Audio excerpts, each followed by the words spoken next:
নমস্কার বন্ধুরা, মনিজ রান্নাবাটিতে তোমাদের সবাইকে স্বাগত জানাচ্ছি। তো কেমন আছো তোমরা সবাই? আশা করছি তোমরা সবাই খুব ভালো আছো, সুস্থ আছো। তো রুটি বা পরোটা খেয়ে খেয়ে তোমরা যদি বোর হয়ে গিয়ে থাকো, তো আজকে আমি একটা অন্যরকম রেসিপি নিয়ে তোমাদের সাথে চলে এসেছি। তো তোমরা লাস্ট অব্দি ভিডিওটা দেখতে থাকো, আশা করি ভিডিওটা তোমাদের খুব ভালো লাগবে। তো আজকে আমি করে নেব আলুর নান রুটি। তো তোমরা রেসিপিটা লাস্ট অব্দি দেখতে থাকো। তো প্রথমেই আমি এখানে আলু সেদ্ধ করে নিয়েছি। তো আলুগুলোকে এবারে আমি ভালো করে গ্রেট করে নেব, যাতে আলুগুলোর কোনো গোটা দানা বড় বড় না থাকে। তো সেই জন্যই আমি গ্রেট করে নিচ্ছি, তোমরা চাইলে ম্যাশ করেও নিতে পারো। তো চলো, আলুগুলো আমাদের ভালো করে গ্রেট করা হয়ে গেছে। তো এবারে এই আলুগুলোর মধ্যে আমি 2 বাটি ময়দা দিয়ে দেব। তো তোমরা তোমাদের আন্দাজ মতো সব জিনিসই কম বেশি করে নিতে পারবে। এখানে আমি নুন দিয়ে দিলাম, আর কালো জিরে একটুখানি দিয়ে দিলাম, আর এখানে বেকিং পাউডার দিয়ে দিলাম 1 চামচ মতো, আর এখানে 1 চামচ মতো চিনি দিয়ে দিলাম, আর এখানে আমরা হাফ চামচ মতো চিলি ফ্লেক্স দিয়ে দিলাম, আর এখানে কিছুটা কুচনো ধনে পাতাও আমরা অ্যাড করে দিলাম, আর এখানে হাফ বাটি মতো দইও আমরা অ্যাড করে দিয়েছি, আর এখানে 3 টেবিল চামচ মতো সাদা তেল দিয়েছি। তো সবগুলোকে আমরা ভালো করে মেখে নেব। কোনো এর মধ্যে আমরা জল ইউজ করব না। আগে যে আলুর থেকে যে জলটা বেরোবে সেটা দিয়েই মোটামুটি আমাদের এটা মাখা হয়ে যাবে। তো যদি দরকার হয় খুব সামান্য একটুখানি জল দিতে পারো, খুব বেশি নয়। তো আমার খুব সামান্য একটুখানি জলের প্রয়োজন পড়েছিল। তো তোমরা চাইলে নাও দিতে পারো। যেটা যখন মাখা হয়ে যাবে এরপর থেকে আরও আলুর থেকে জল ছাড়তে শুরু করবে, তো পরে আটাটা খুব বেশি নরম হয়ে যেতে পারে।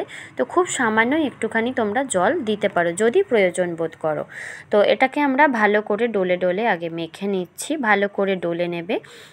আর মাখা হয়ে গেলে এবারে আমি এর ওপর সাদা তেল দিয়ে ভালো করে মাখিয়ে নিচ্ছি, যাতে ওপরটা ড্রাই না হয়ে যায়, আর এটা যাতে পরে খুব সুন্দরভাবে সফট একটা ডো তৈরি হয়।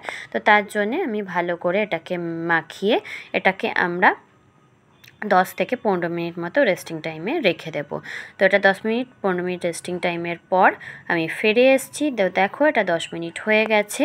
তো দেখতেই পাচ্ছ কত সুন্দর নরম হয়ে গেছে, আরও যতটা আমি শক্ত করে মেখেছিলাম তার থেকেও আরও নরম হয়ে গেছে। তো জল তোমরা খুব বুঝে সুঝেই ইউজ করবে। তো এটাকে আমি আবারও ভালো করে একটুখানি মেখে নিচ্ছি, যাতে এটা আরও সুন্দরভাবে সফট হয়ে যায়, আর আমাদের যে নান রুটিটা, আলুর নান রুটিটা, সেটাও যাতে খুব সুন্দর হয়। তো এবারে আমরা এটাতে লেচি কেটে নিচ্ছি। তো দেখো আমরা লেচি করে নিচ্ছি।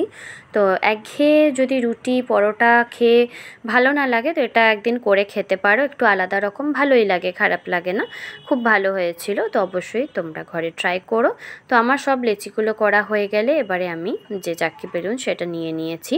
তো সেটাতে আমি আগে শুকনো ময়দা ছড়িয়ে দিয়ে আবারও উপরে শুকনো ময়দা ছড়িয়ে ভালো করে এটাকে আগে হাত দিয়ে চেপে চেপে একটুখানি প্রেস করে নেব গোল করে, দিয়ে এটাকে আমরা খুব সুন্দরভাবে পাতলা করে এটাকে আমরা গোল করে বেলে নেব। খুব বেশি মোটা রাখবে না, পাতলা করেই বেলবে, কারণ যেহেতু নান রুটি হবে এটা একটু ফুলেও যাবে, নানের মতো একটু ফোলা ফোলা, একটু স্পঞ্জি টাইপের হবে। তো অবশ্যই তোমরা এটাকে একটু পাতলা করে বেলে নেবে। তো আমি তাওয়া বসিয়ে দিয়েছি, তাওয়াতে আমি রুটিটা দিয়ে দিলাম, দিয়ে আগে একদিক ভাজা হয়ে গেলে উল্টে আরেক দিকও ভেজে নেবে। তো খুব সুন্দরভাবে এইভাবে উল্টে পাল্টে আগে ভেজে নেবে।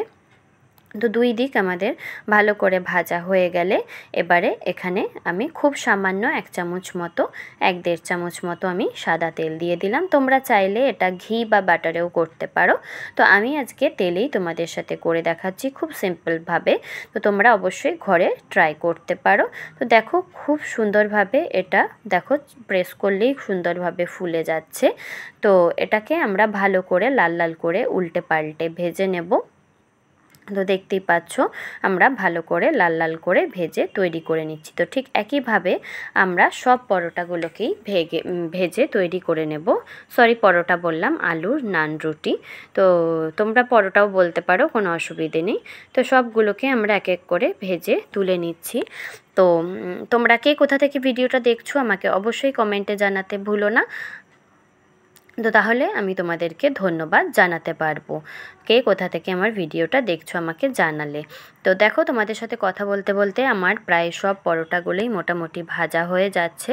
তো দেখতেই পাচ্ছ আমি একটু লাল লাল করে কড়া কড়া করে ভাজছি। তো তোমরা চাইলে হালকাও ভাজতে পারো, কিংবা এমনিও তেল ছাড়াও তোমরা ভেজে নিতে পারো, রুটির মতো করে, কোনো অসুবিধে নেই। তো সব পরোটাগুলো আমাদের ভাজা হয়ে গেছে। তো দেখতেই পাচ্ছ আমি সব পরোটাগুলোকে এক এক করে নামিয়ে নিচ্ছি। আমি 5টা ডো করেছিলাম, তো 5টা ডোই আমাদের রুটি আমাদের তৈরি হয়ে গেছে, আলুর নান রুটি।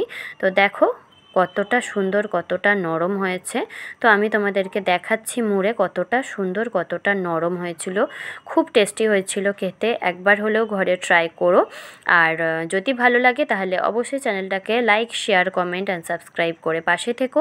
আর পাশে থাকা বেল আইকনটা অবশ্যই প্রেস করে দিও, যাতে সবার আগে নোটিফিকেশন তোমাদের কাছে পৌঁছে যায়। তো চলো, দেখা হচ্ছে পরের দিন অন্য আরেকটা রেসিপি নিয়ে। ততক্ষণ সবাই সুস্থ থেকো, ভালো থেকো, টাটা।